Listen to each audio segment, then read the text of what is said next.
तो जय हिंद। चलिए हम आज देखते हैं तुलसीदास का जीवन परिचय और वेरी इंपॉर्टेंट क्वेश्चन है, ठीक है। तो बोर्ड एग्जाम की दृष्टि से भी इम्पोर्टेंट है और शॉर्ट में भी जीवन परिचय लिख सकते हैं। शॉर्ट में लिखने के साथ कोई फायदा नहीं होता है, ठीक है। और हम आपको पहले बता दे रहे हैं, या तो सम्मोद लिखिएगा तो सन लिखिएगा, दोनों मत लिखिएगा, ठीक है। तो इसीलिए देखिए सम्मोद को काट रहे हैं, ठीक है। तो गोस्वामी तुलसीदास जी का जन्म सन 1532 ईस्वी में बांदा जिले के राजापुर नामक ग्राम में हुआ था, ठीक है। तो गोस्वामी तुलसीदास जी का जन्म बांदा जिले के राजापुर नामक ग्राम में हुआ था। कुछ विद्वान इनका जन्म एटा जिले के सोरो नामक ग्राम में मानते हैं। अतः इनके मतलब बना के लिखने का मतलब यही होता है, ये दोनों लाइन हुआ। अतः इनका जन्म कहाँ हुआ था यह स्पष्ट नहीं है और हम स्पष्ट रूप से कह भी नहीं सकते। आप प्लस में कर दीजिएगा, ठीक है। तो इनके पिताजी का नाम आत्माराम दुबे तथा माता का नाम हुलसी था। तो एक लाइन में और बना के लिख सकते हैं कि इनके पिताजी का नाम आत्माराम दुबे था और इनके माता जी का नाम हुलसी देवी था। अच्छा, कुछ भी लगा सकते हैं।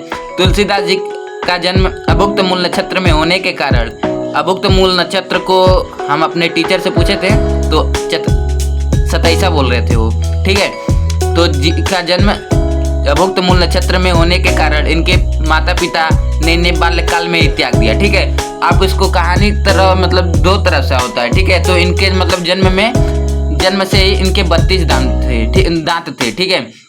और इनका मतलब इनका बचपन का नाम राम बोला था। और तुलसीदास मतलब कोई पट्टू आया था, मतलब तोता आया था, तुलसी कोई कहानी मतलब दोहा सुनाया था, तो उसमें तुलसीदास जी का नाम तभी से पड़ गया, ठीक है। मतलब कहानी एक्यूरेट नहीं पता है, ठीक है।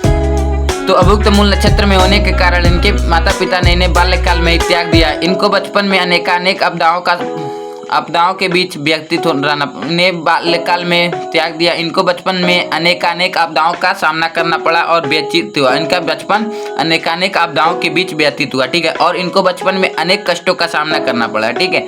तो जो आप समझ ही रहे होंगे, ठीक है। बढ़िया से पढ़ेंगे तो याद हो जाएगा, ठीक है। और इनका एक वीडियो है, शॉर्ट वीडियो, हम आपको लिंक डाल देंगे, ठीक है। और देखेंगे तो आपको इसे याद हो जाएगा, ठीक है। इनका पालन पोषण प्रसिद्ध संत नरहरि दास ने किया था, ठीक है। तो इनके गुरु कौन हुए? तो नरहरि दास हुए, ठीक है। और तुलसीदास जी को ज्ञान और भक्ति की शिक्षा दी। तो आप दास हैं तो समझ ही रहे होंगे आप, ठीक है। तुलसीदास जी वेद वेदांग दर्शन इतिहास पुराण आदि में निपुण हो गए, ठीक है। तुलसीदास जी का विवाह दीनबंधु की पाठक पुत्री रत्नावली से हुआ। इन्हें अपने पत्नी से अत्यधिक लगाव था। एक बार पत्नी द्वारा बिना कहे मायके चले जाने पर अर्धरात्रि को आंधी तूफान का सामना करते हुए अपने ससुराल जा पहुंचे, ठीक है। तो एक बार और देखते हैं। इन्हें अपने पत्नी से एक बार पत्नी द्वारा बिना कहे मायके चले जाने पर अर्धरात्रि में आंधी तूफान का सामना करते हुए अपने ससुराल जा पहुंचे। इसी मुसीबत में आने के कारण इनकी पत्नी ने भर्त्सना की, मतलब बोली मतलब जो भी झगड़ा वगड़ा। अपनी पत्नी की फटकार से तुलसी को वैराग्य हो गया। वैराग्य का मतलब होता है जिसमें राग ना हो, मतलब जिसमें किसी में मन ना लगे तो उसी को वैराग कहते हैं, वैरागी, ठीक है। हो गया। अनेक तीर्थों का भ्रमण करते हुए ये राम के पवित्र चरित्र का गायन करने लगे। अपनी अधिकांश रचनाएं काशी और अयोध्या में लिखी गई, क्योंकि राम जी भी अयोध्या के ही निवासी थे, ठीक है। तो लिखी गई, ठीक है। काशी के 80 घाट पर सन 1623 ईस्वी में, मतलब यानी कि संवत 1680 ईस्वी को में इनका मृत्यु हो गया, ठीक है। तो 1623 या तो संवत 1680, ठीक है। तो ये वाला मत लिखिएगा, ठीक है। संवत मत लिखिएगा या सन लिखिएगा, मतलब दोनों में से एक लिखिएगा, ठीक है। में इनका मृत्यु हो गया, ठीक है। और ये राम भक्त थे, ठीक है। और इन्होंने प्रमुख रचना अपनी रामचरितमानस भी लिखी थी, जो बहुत फेमस है आज के समय पे, ठीक है। तो रचनाएं तुलसीदास जी द्वारा रचित 12 ग्रंथ प्रमाणिक माने जाते हैं, जिसमें से रामचरितमानस प्रमुख है, ठीक है। और जो समझ ही रहे होंगे, ठीक है। तो श्री रामचरितमानस, कवितावली, गीतावली, जानकी मंगल, विनय पत्र, सॉरी श्री रामचरितमानस, ठीक हो गया। कवितावली, गीतावली, ठीक है। जानकी मंगल, पार्वती मंगल, ठीक है। दोहावली, कवितावली, ठीक है। दोहावली एक मिनट, ये ट्रिक से याद कीजिएगा।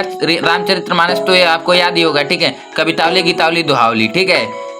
पार्वती मंगल, जानकी मंगल, कृष्ण गीतावली, ठीक है। और विनय पत्रिका इत्यादि इनकी रचनाएं हैं, ठीक है।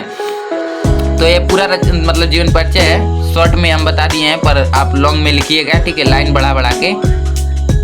तो यहाँ पर जीवन परिचय था और 5 अंक का पक्का हो जाएगा, इसको याद कर लेंगे तो ये तो 100% आशा है कि आने ही वाला है, ठीक है। बोर्ड एग्जाम 2024 में इम्पोर्टेंट है, ठीक है। तो ठीक है, मिलते हैं नेक्स्ट टॉपिक के साथ नेक्स्ट वीडियो में। तब तक के लिए जय हिंद, जय भारत, वंदे मातरम। Okay, bye bye.